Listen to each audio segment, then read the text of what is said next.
আর আমিও খুব ভালো আছি। তো আম তো আমরা সবাই খুব পছন্দ করি, তো এই আমটা তো সব সময়ের জন্য হলে ভালো হতো, কিন্তু হয় না। তো এটা থাকে 3-4 মাস, তারপরেও যাতে আমরা আমের স্বাদটা পাই আর কি। তো তার জন্যই একটা রেসিপি নিয়ে চলে এসেছি, সেটা হলো আমের আচার। তো আচারটা অনেক দিন থাকে সুরক্ষিত করে রাখা হলে, তো আচারটা কিন্তু আমরা পরেও আমের স্বাদটা সেটা থেকে পাই। তো চলো আজকে আচারই বানাতে এসেছি, একটা নিউ স্টাইলের আচার। তো দেখো এখানে আমি 4টে আম নিয়েছি আর ভালোভাবে ধুয়ে পুরো কেটে নিয়েছি ফ্রেশ করে। আর দেখো এইভাবে কেটে নিয়েছি।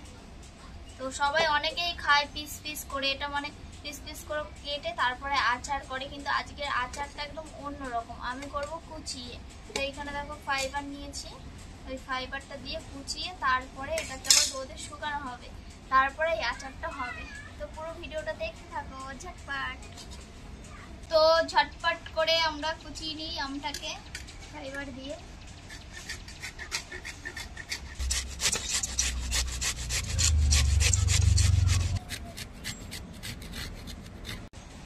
আজকে প্রচন্ড গরম পড়েছে গাইস, একদম বাপরে গুছাতে গুছাতে একদম ঘামিয়ে যাচ্ছি।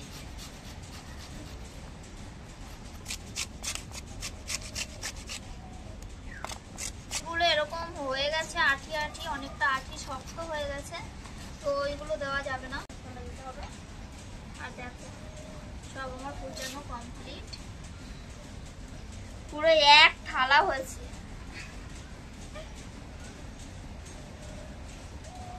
তো এটা আবার রোদে রেখে আসবো। তো দেখো ছাদে চলে এসেছি ভর দুপুর বেলায় রোদ দিতে।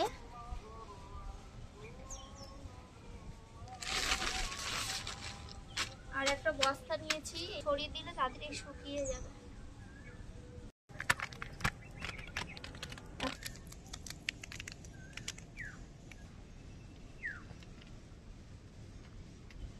তো দেখো সুন্দর করে ছড়িয়ে ছড়িয়ে দিয়ে দিয়েছি বস্তার উপর, একটার সাথে একটা মিশে আছে।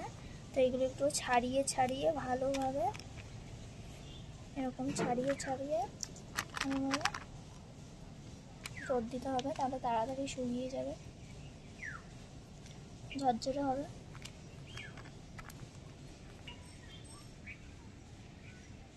আমার দেওয়া হয়ে গেছে আর আমি এসে খালি পায়ে, বাপরে ছাদে প্রচুর রোদ, বাবা পালাই। আচ্ছা করে দিল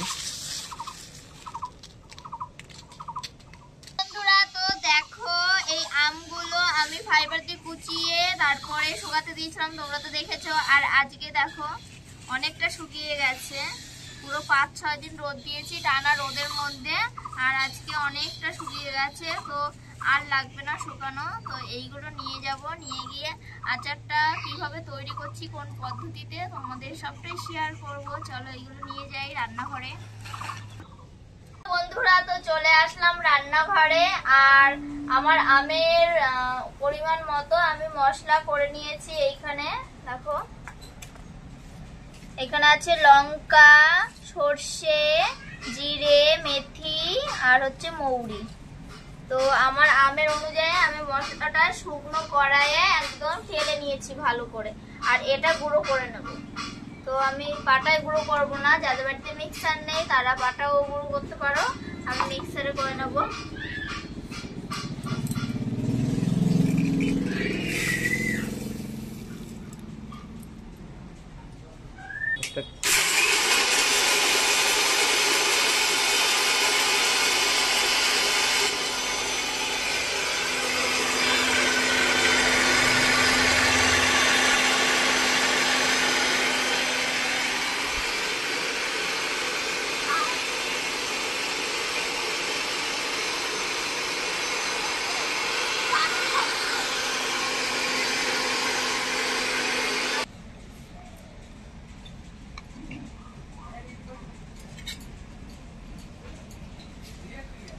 দেখো বন্ধুরা কি সুন্দর মিহিন করে নিয়েছি, একদম গুঁড়ো করে মিহিন করে নিয়েছি মশলাটা একদম।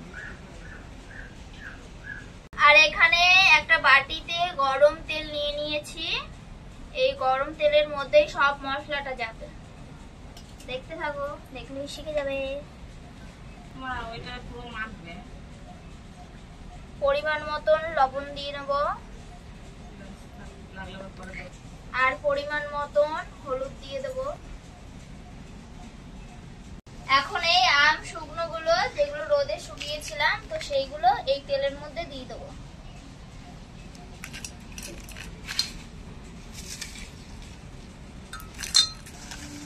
এবার ভালোভাবে তেলের সাথে আমটা মিক্স করে নিচ্ছি।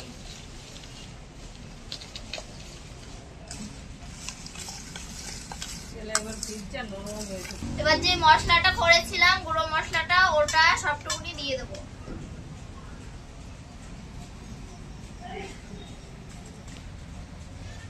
সব মশলা দেওয়া হয়ে গেছে। এবার ভালোভাবে আর একটু মিক্স করে নেব আমের সঙ্গে। এই তেলটা কিন্তু এখন কম কম লাগছে, কিন্তু এই তেলের মধ্যে এই আমগুলো একদম নরম হয়ে যাবে। তখন তোমরা রোদে দিয়ে দিয়ে এটা আস্তে আস্তে খেতে পারবে, অনেক দিন অবধি থাকবে। আর এর মধ্যে তোমরা তেলও দিতে পারো। তো দেখি খেয়ে একবার টেস্ট করে দেখি নুন টুন সব ঠিক আছে কিনা। কি সুন্দর গন্ধ।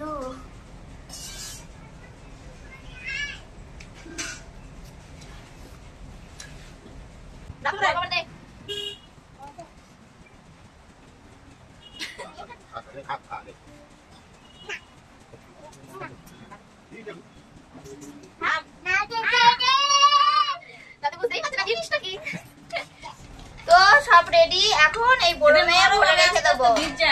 তারপরে মুড়ি দিয়ে আমার খেতে হবে। দেখো কত দর্শক চলে এসছে। এটা তো শুকনো পিজ্জা, একবার নরম হবে তেলে, তারপর এটা মুড়ির সাথে বা চাইলে ভাত দিয়েও খেতে পারো।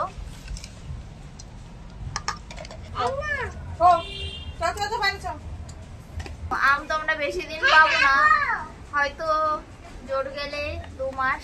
আমরা সঞ্চয় করে রাখার জন্য, যেন অনেকদিন আমরা আস্তে আস্তে খেতে পারি, রাখার জন্য যাতে একটু একটু করে আমের স্বাদটা উপভোগ করতে পারি। তো দেখো এই তেলটা দেখো নিচে পড়ে গেছে। এই তেলটাই মানে একটু একটু করে এটা নরম হবে আমটা, তখনই স্বাদটা আরো ভালো হবে। আর তোমরা চাইলেও রোদ দিয়ে দিয়ে আরো তেল দিতে পারো এর মধ্যে। তেল দিয়ে আবার যখন খাবে তোমরা, তেল শেষ হয়ে গেলে রোদ দিয়ে আবার তেল দিতে পারো গরম করে, বা রোদে তেলটা গরম করে সেটাও দিতে পারো। তো কেমন লাগলো অবশ্যই কমেন্ট করে জানাবেন। আর বাড়িতে অবশ্যই একবার ট্রাই করে দেখবেন। যারা আচার আম তো ভালোবাসো তারা অবশ্যই এটা ট্রাই করে দেখবে।